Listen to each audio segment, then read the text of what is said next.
Bollywood hero Dharmendra గారు ఈరోజు మరణించారు. తన 89వ ఏట. ఆయన నియర్లీ 300 మూవీస్ తీశారనమాట.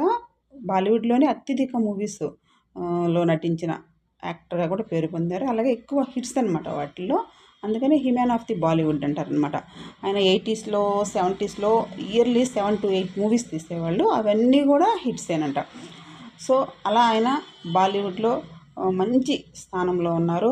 నియర్లీ 6 డెకేడ్స్ అంటే 60 ఇయర్స్ సినిమా ఫీల్డ్లోనే ఉన్నారు. ఫూల్ ఔర్ పత్తర్లో కానీ, షోలేలో కానీ ఆయన నటన మామూలుగా ఉండదు. ఈ షోలేలో అయితే అమితాబ్తో కలిసి సాంగ్స్ కానివ్వండి, ఆ ఫైట్ సీక్వెన్స్ కానీ చాలా బాగుంటాయి. హేమాలిని ధర్మేంద్ర మంచి హిట్ పేరు. ఆమెని సెకండ్ మ్యారేజ్ చేసుకున్నారు. సన్నీ డియోల్ అండ్ బాబీ డియోల్ ఇద్దరు కూడా ధర్మేంద్ర గారి మొదటి భార్య కొడుకులు అనమాట. బాలీవుడ్లో ధర్మేంద్ర మంచి హీరో.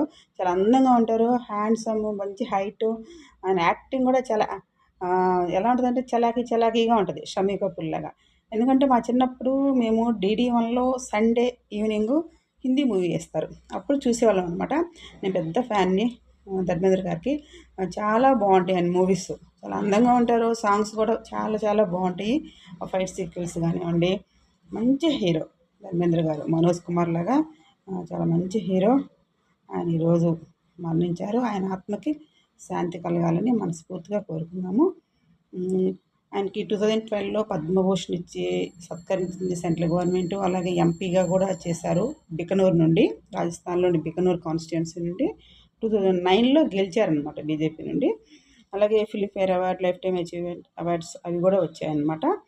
ఆయన మూవీస్ షోలే, ఫూల్ ఔర్ పత్తర్ వీటిలో యాక్టింగ్ కూడా చాలా బాగుంటుంది. అందుకనే he man of the Bollywood అంటారనమాట.